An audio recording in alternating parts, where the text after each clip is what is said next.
obviously you enjoyed your time in Dallas. I'm not going to say that. But, like, when you get to Houston, is it vastly different than your time in Dallas whenever you're talking about all the off the field? Is it? Is that real? That was one of the first things that kind of stuck out to me is, like, it feels like much more, I don't want to say college because it's not, but, like, the focus is just football, you know what I mean? And going back and, like, telling some people, like, how kind of being around the Cowboys, like, practice facility and, you know, game day, describing some of the interactions and stuff that you see on a day-to-day basis, like, surprised a lot of people. They're like, holy crap, like, that actually happens, like, at a practice facility. And, like, you know, it's just, you think it's normal, and then you come to a place like this. Like what? You don't have to out anything, but, like, what are you? No, dude, it's just like there's people literally going on tours while you're lifting in the weight room, and they've got like a one-way mirror for people to, like, look at. Like, it's a zoo, dude. Like, there's people tapping on the glass, like, trying to get people's attention as they're doing,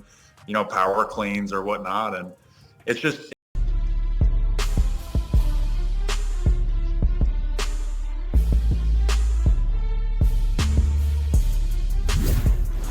What's up, CFO gang? It's your boy J Tuck, real Cowboys fan stand up. Now, before we start, I will say this: I am blocked by Dalton Schultz. Man, I dropped my draft video on Trey McBride, who I love in Arizona, who I think is going to have a great year for all you fantasy football players out there next season, right? One of my favorite tight end prospects, and Dalton Schultz blocked me immediately. So I am no Dalton Schultz protector at all. But what I want to say, this is what I'm seeing when it comes to Cowboys Nation. Everybody is focused on the messenger, right? But no one really wants to hear the actual message. So for those of you who do not know, Dalton Schultz was on Pat McAfee yesterday. And he kind of talked about, you know, a lot of different things. Of course, he just got his bag, so go ahead and get your money, bro. But he spoke about the differences between playing in Dallas versus playing in Houston. Now, he had no malicious intent. It wasn't like he went on TV to slander the Cowboys by any means. He even said, like, hey, he was kind of worried about leaving Dallas because he was unfamiliar what would things be like in the NFL. But what he was talking about was some of the distinct differences between the Houston Texans and the Dallas Cowboys from his experiences, right? Don't bring up Deshaun Watson because he didn't play with them. You know what I'm saying? He's talking about since he's been a Houston Texan, Houston, the culture is kind of different. It's a well-oiled machine. It's like it's all about football there. Versus in Dallas, you have football, but then you have the brand and the business, and sometimes that intertwines, which we all can probably agree with. We talked about it ad nauseum on this channel. And so he gave the scenario and the situation about working out in Dallas. Now, I've been on those tours. I've been on numerous. Right? I've been on tours like 7 or 8 times, right? Sometimes I just go during the week, right? When you're on those tours at the practice facility in Frisco, it is like walking in a zoo. Like, a lot of Cowboys fans were like, yo, Tuck, should I go to the AT&T tour or should I do the Frisco one? And I always say Frisco for a Cowboys fan because you're seeing Cowboys players in their live habitat. Kind of like a zoo. Like, I remember the first time I went, it was LVE and Sean Lee. They were power cleaning, and I was staring at that mirror that Dalton Schultz was talking about. And I'm like, bro, this is kind of awkward. Like, can they see me? Like, this is a one. Like, what's going on? Like, can they see me, right? And they're sitting there power cleaning, doing their thing, and Sean Lee's right here, and LVE is right here, and I'm just at the mirror like I'm at the damn zoo. And the guy next to me was like, Sean Lee, and was banging on the glass. And I'm just like, whoa, bro, don't rattle the cage. You don't even do that. You know what I'm saying? So he was kind of saying it kind of feels like a zoo, right? Players come out the locker room. They might go to the cafeteria. They're sitting down eating a sandwich or whatever. Oh, Tyron Smith. Oh, we them boys. Oh, Z. Like, it's different. It's different. You know what I'm saying? I can't go and tour the practice facility for Kansas City. It's just a no-no, right? So we're the only team that really does that. So for Dalton Schultz, he thought a lot of teams around the league does that till he got to Houston and realized there's a difference.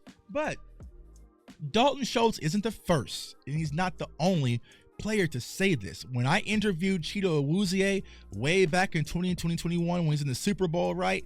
He said the same exact thing. Marcus Spears has said the same exact thing.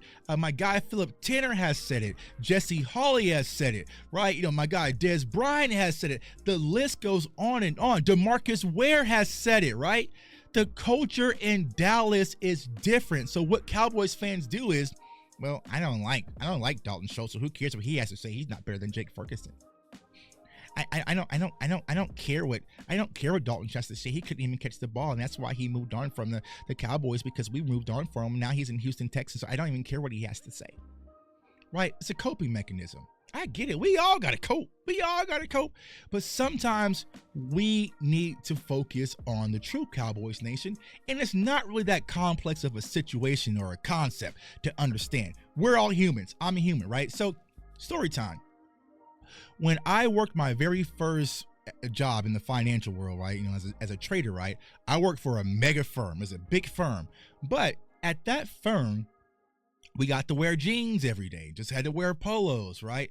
We had TVs with Sports Center on. Like, it was a very, like, locker room-ish culture, man. We could play fantasy football, and we would do March Madness, and we would talk trash, and if you didn't close a deal, you had to do push-ups and run laps upstairs, and we would take these expensive trips to Vegas and go to pool parties and blow money. Like, it was fun. Like, I got to be myself every day when I went to work, right? Then I moved on to a different firm, right? Another big mega firm, right? But at that firm, you had to wear suit and tie every day. Like, suit and tie every day. No ifs, ands, buts about it. No polo shirts, nothing. Suit and tie every day. You couldn't have facial hair. No beards, no nothing. You had to be bare-faced. Like, if you had facial hair, the manager would call you into the office and talk to you about it. Like, it was crazy like that. And it was very just reserved, corporate. Yes, sir. Hey, nice to meet you. Talk about golf. Talk about weather. Like, it was very corporate in between those lines. And me personally, even though I thrived at both, I still to this day miss my very first job, because the culture, the experience, the atmosphere, I didn't have to put a mask on every day I went to work. Now think about that, right? Some of you probably have experienced the same thing. It's no different when it comes to football. Sometimes there are guys out there who just want to go to work and focus on football. I don't want to do all the extracurricular, ha-ha, kiki, laugh, giggle stuff. I just want to relax, be myself, be around my boys, practice, work hard, talk a little trash, you know what I'm saying? But you can't do that, right? Let's say, for instance, Dalton Schultz and, I don't know, let's just say CeeDee Lamb are walking out of the weight room, and they're talking trash, right? They're cussing at each other, right? You can do that in other locker rooms, right? But it's hard when you're doing that, like, oh yeah, I don't give up, whatever, bro. You know what I'm saying? Blah, blah, blah. And you have a whole crowd of people out there with their cameras right there looking at you on a tour bus, trying to see what you just said. Or you just got done working out and you're trying to go in the locker room, but you can't go in the locker room right now because right now there's a tour in your locker room. We're all sitting in your lockers. You know what I'm saying? So he was just talking about those things, and so many players have spoken out openly about it. I hate that Cowboys fans are ignoring the truth because it makes it uncomfortable. It's easy to digest, we just need to get another quarterback, or we just need to get a wide receiver, or we need to move on from Dan Quinn. Those are easy fixes, right? Those are easy, digestible fixes. But damn, y'all, the culture has some rotting in the walls, and everything we built, it just isn't right. Like, we might have to tear things down and rebuild. That makes a lot of Cowboys fans completely uncomfortable. And there's been so many players, from Emmitt Smith. It doesn't feel like football, y'all. I promise you. Now, if you're a Cowboys fan, right, and this is all you know, well, of course, it feels like football to you, right? If you've only been to Cowboys games, you think that AT&T is the pinnacle of what an NFL Sunday feels like.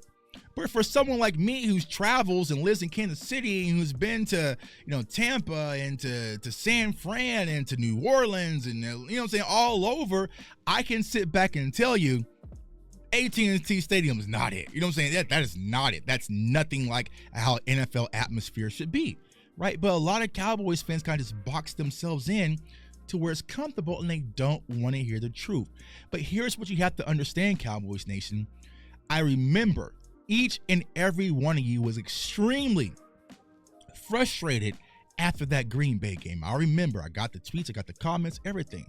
If you want change, and you really want change, change doesn't come from comfort, y'all.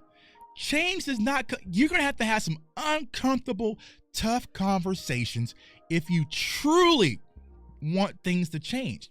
And right now, you're seeing a lot of people speak about the culture in Dallas. I feel like that is what really needs to change, from current players to former players. Everyone is preaching Dallas Cowboys culture. We have a window of opportunity to speak up on it and make things happen, or we can sit back, cover our eyes, say what's ever comfortable. There isn't no cultural problem, because if there's a cultural problem, what happened, then it can happen in Kansas City. No, we're not. We are not doing that. We're not doing that. Stop being soft. What are you afraid of? I promise you guys, I am a season ticket holder for the Dallas Cowboys. I am one of the most outspoken Cowboys people on the planet. Don't be afraid of them. Stop being afraid of them, right? Grow a little courage, right? Grow a little courage, and I promise we got y'all, man. You're going to be okay, but a lot of people right now are just afraid to fight, so they kind of just go whatever the Cowboys say. And I can't say anything about the front office talk, because if I say anything about the other offices, grow up here, man. So I feel like in order for this Cowboys team to really change, we are going to have to peel up the roots, the foundation of this team, and dig deep, and it starts with the culture from the top all the way to the bottom, man. It's your boy J Tuck. Comment, like, subscribe. Follow me on all social media platforms at JTuck151. Got a lot of draft content coming up, so you do not want to miss out. So turn that notification bell. I want everyone to stay safe, stay blessed, stay encouraged, and stop being so afraid of the Joneses. Peace.